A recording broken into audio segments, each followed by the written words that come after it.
Okay, so today, working on the gray truck here, and we're going to try to pull my shifter here so that the front of it mounts just kind of on line with that center brace there.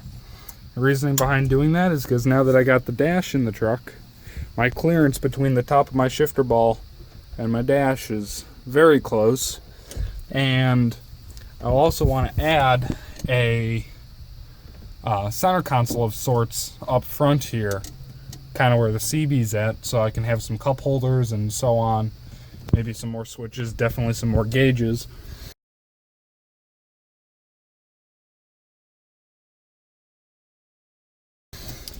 So I'm going to relocate the shifter so that it's further back and more centered.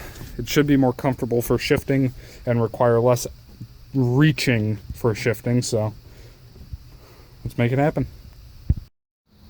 So that's where I remounted the shifter at. We're quite a ways further back from the dash and everything over here. So actually right between the seats, it should be pretty well perfectly centered.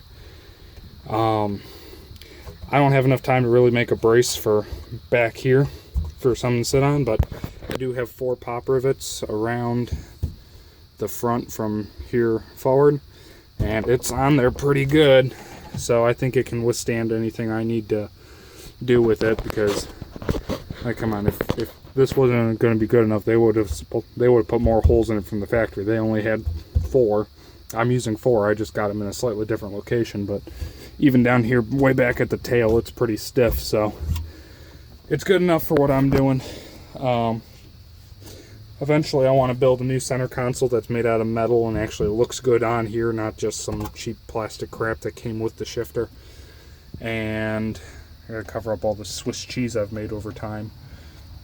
But now I'm gonna find a spot to drill a hole back here for the cable, send that thing on through, and then I got to rehook it up to a transmission, throw the seats back in, and then I got to get ready to go to work. I only had a little bit of time to do this.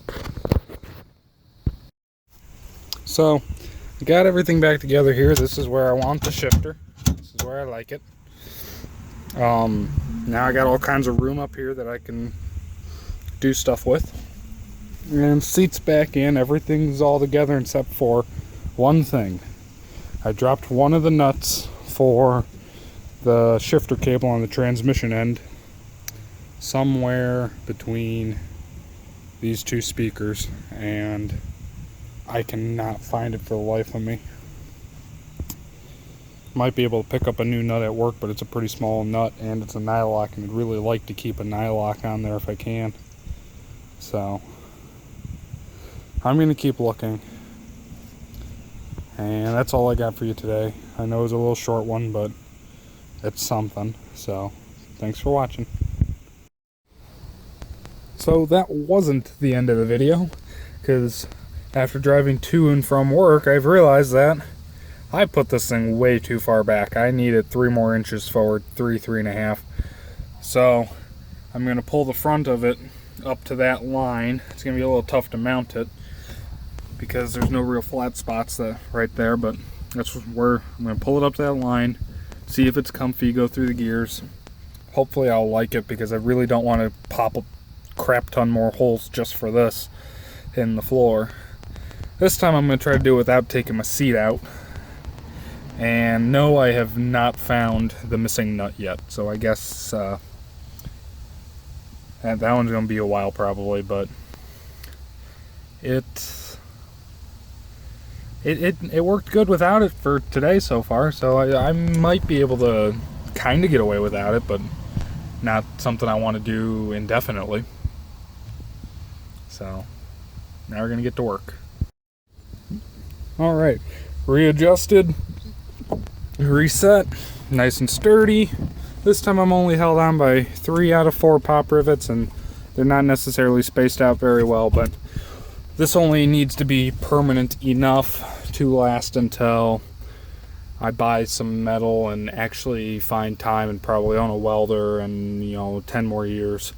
So it will work. It's nice and sturdy enough. I can bang gears and I don't have to worry about it ripping off the floor.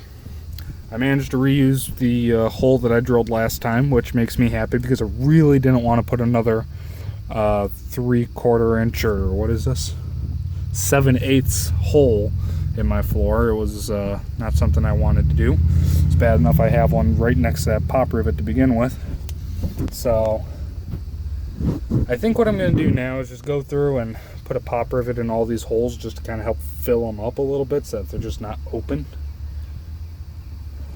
I got free pop rivets anyways. My buddy bought them and gave them to me. I think that's what I'll do.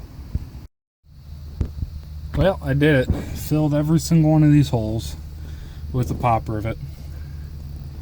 So, the reason why I even bothered doing it is because, you know, one day I plan to actually have a carpet in this truck, and I do not want water splashing up from the bottom and making it all musty and gross.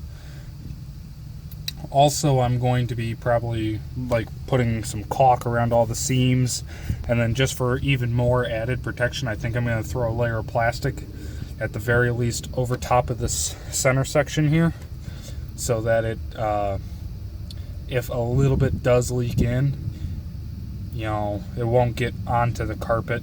It'll more just kind of stay right there, maybe even leak down to here or something. You know, I don't know. Maybe I'll put a little drain hole. I'm not sure what I'm going to do yet. I'm going to hope that the caulk does the job. And Jacob, if you're wondering, there's one pop rivet left. And I'll be buying more in the future so that we have some if we need them. And thanks for watching. Oh, and a little side note, what a weird spot for gloves.